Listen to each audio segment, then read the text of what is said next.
started working with the company in 1971.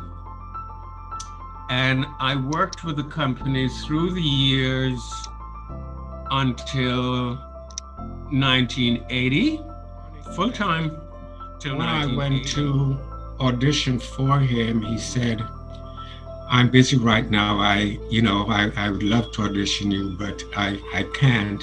He never did. But very shortly after, he came to see me perform with the Negro Ensemble Company and came backstage and invited me to join the company. And we rehearsed around in different places until he found the space at 8 East 12th Street. I started out as a member of the company ensemble, but at one point,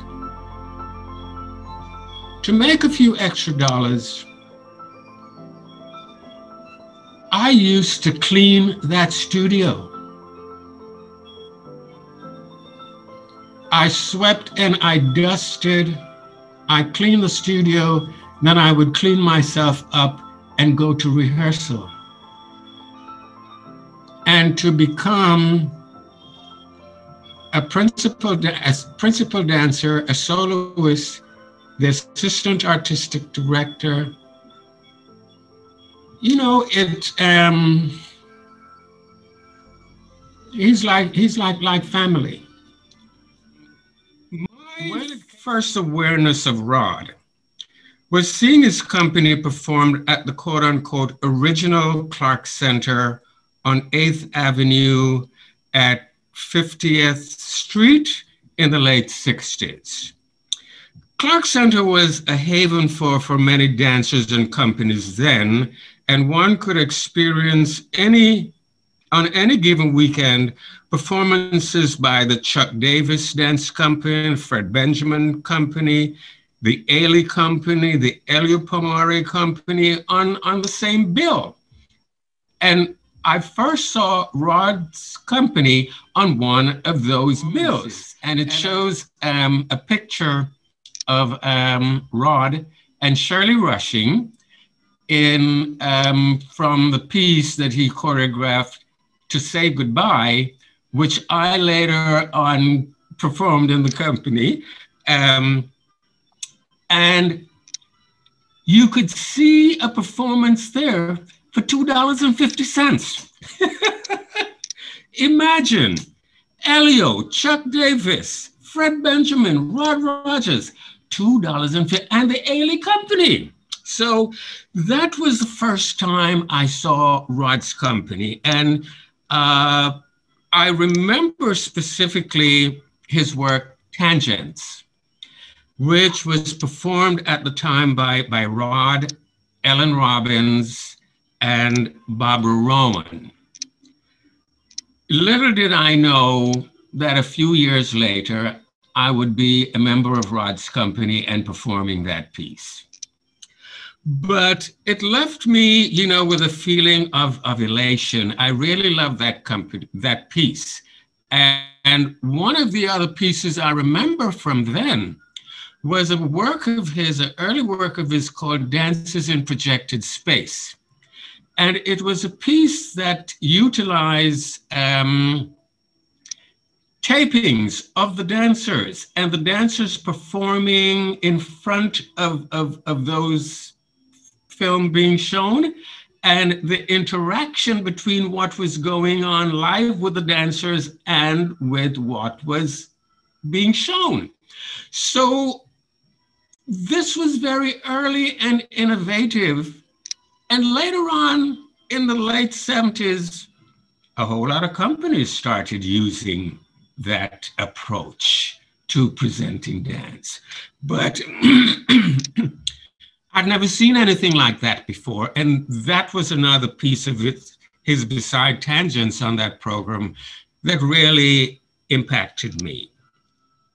From September of 77, October, November, February, March, April, we went from New York, Durham, North Carolina, Allentown, Pennsylvania, Farmville, Virginia, Petersburg, Virginia, Media, Pennsylvania, Augusta, Georgia, Orangeburg, South Carolina, Ripton, Wisconsin, Eau Claire, Wisconsin, Staten Island, Fort Wayne, Indiana, Bowling Green, Kentucky, Houston, Texas, Pine Bluff, Arkansas, Bloomington, Indiana, at Indiana University, that first Black Dance Congress, Chicago, Illinois, Muskegon, Roosevelt, then on to Dakar, Senegal, and so on until we finished that tour and came back to New York. And we were at the Brooklyn War Memorial, performed for the South African Freedom Committee, at the St. Mark's Playhouse, and on and on. The company was quite active, and we covered the country. We covered the country. When we had at one point a vehicle, and it was, wherever we went, people used to stop and gape. You know, one of these stretch limos that you see from time to time? Well, the stretch was something like that, and that was what we toured in. And people would stop on the street and just gape. I remember we were upstate one year going, I think, to Alfred, New York to do a performance. It was in the winter and the stretch broke down. And there we were on the side of the street waiting for, you know, the tow service, the mechanics to come. So we were on the side of the street waiting, and cars would just come by and stop and stare. But I tell you, it was quite an adventure working with Rod and the company. He was looking around for a space, and he finally found a space at 8 East 12th Street. That was his first permanent studio. And that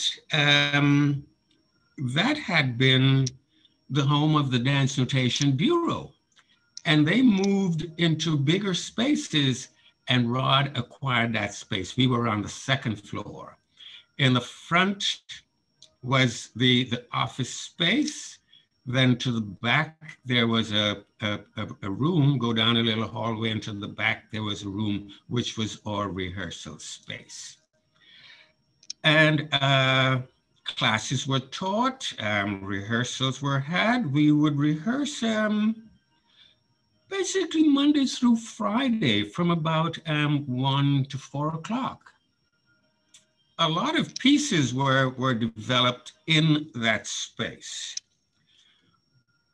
One of the pieces that was developed, which was a solo.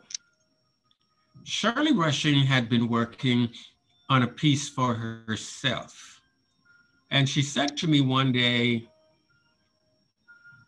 I would like you to help me with this. I'm doing this solo for myself, but I'd like you to learn it so I can, you know, take a peripheral view of it. And so I learned it.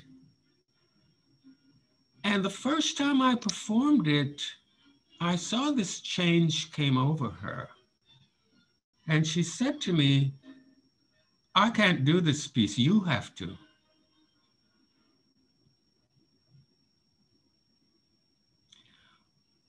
My first performance of it was at a studio showing in that space.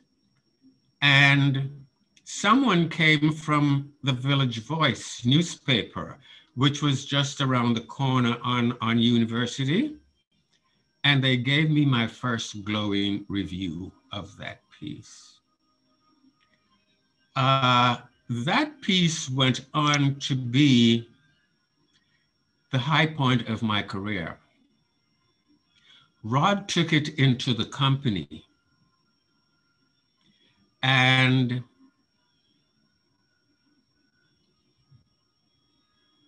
I don't mean to be puffed up about this, but it went over so well that wherever I did it, I got a standing ovation. We did a tour in '78 of 5 African countries, plus Syria and Portugal. We were in Dakar, April 25th to 30th, '78, in Dakar, Senegal. Then we went on to Ife, Nigeria, Kinshasa, Zaire, Nairobi, Kenya, Lusaka, Zambia, Damascus, Syria. And in Portugal, we performed in Santarém, Coimbra, Oporto. Oporto was our last stop. And at the performance in Oporto, I don't recall, but Laura tells me it was about 6 to 8 curtain calls that I got for that piece. There was a picture, someone came from the State Department to see the company to audition us. And the poster that was used for that international tour was a picture of Creature. And it was like a negative. The poster picture was like a negative. So he took that into the company, and we performed it all over, as I said. There was a piece that I had choreographed on Shirley to music by Aretha Franklin that I called Feline Feelings. And it was choreographed at a time when myself, Shirley, and Thomas Pinnock had felt a necessity to branch out, and we formed a group of our own called Choreomutation. So I choreographed this piece on Shirley, and we would choreograph on each other. Now, the piece To Say Goodbye that I mentioned earlier, this was to music by Roberta Flack. Rod and Shirley used to perform that piece, and when I came into the company shortly after, he handed over his role to me, and so I was performing this duet with Shirley. And we would, you know, get a lot of acclaim and notice for it. So after I choreographed this piece on Shirley, the solo, he saw it, and he took that into his company too. So he merged my piece and To Say Goodbye and called the piece Sweet Blues, and that took on a life of its own again. So this is how closely I worked with Rod over the years. His working with him, you know, gave me a renewed creative release. And in the ensuing years, there was a busy schedule for me of teaching classes, traveling, performances, open rehearsals, lectures, workshops, masterclass in venues just varied and widespread all over the area.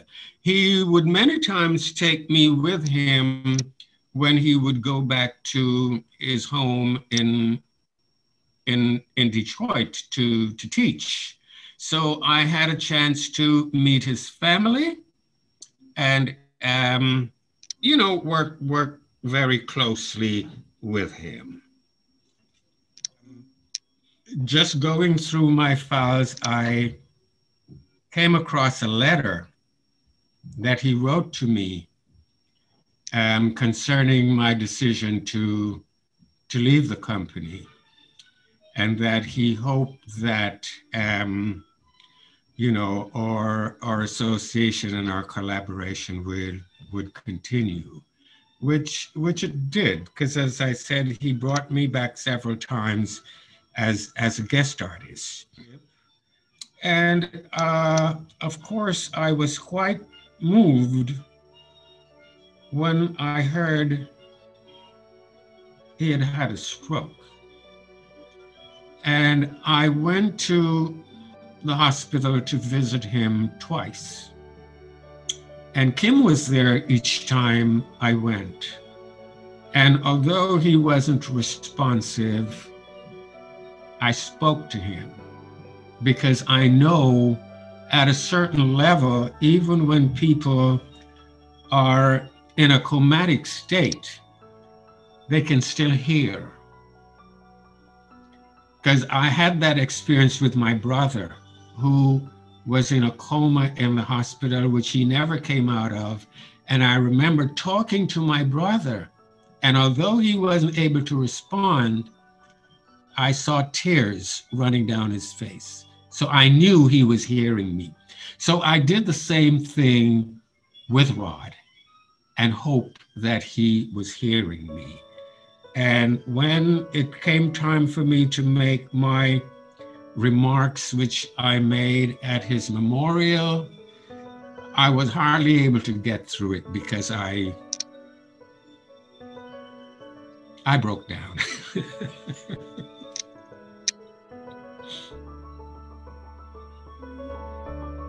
Yes.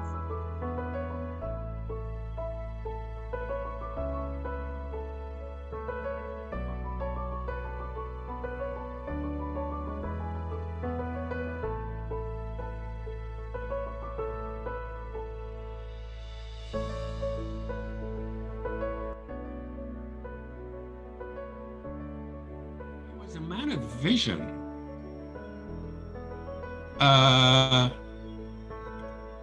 But sometimes he got in his own way. In that, he would want to do so much and was involved in so much that even when he hired people to do a specific job, like the company manager or the booking agent, or instead of being in the rehearsal room with the dancers rehearsing, he would just spend so much time, then he would turn it over to Tommy, who was his assistant at one point, or to me, and he would be out in the office working. So this is what I mean when I say sometimes he got into his own way. But he was so energetic, and he had a pulse on so many things. You know, he was always looking to raise money for the company, or going after grants, or talking about costuming and what have you. But he was extremely involved, and he was an intense person, as I'm sure you're probably aware, as most artists are.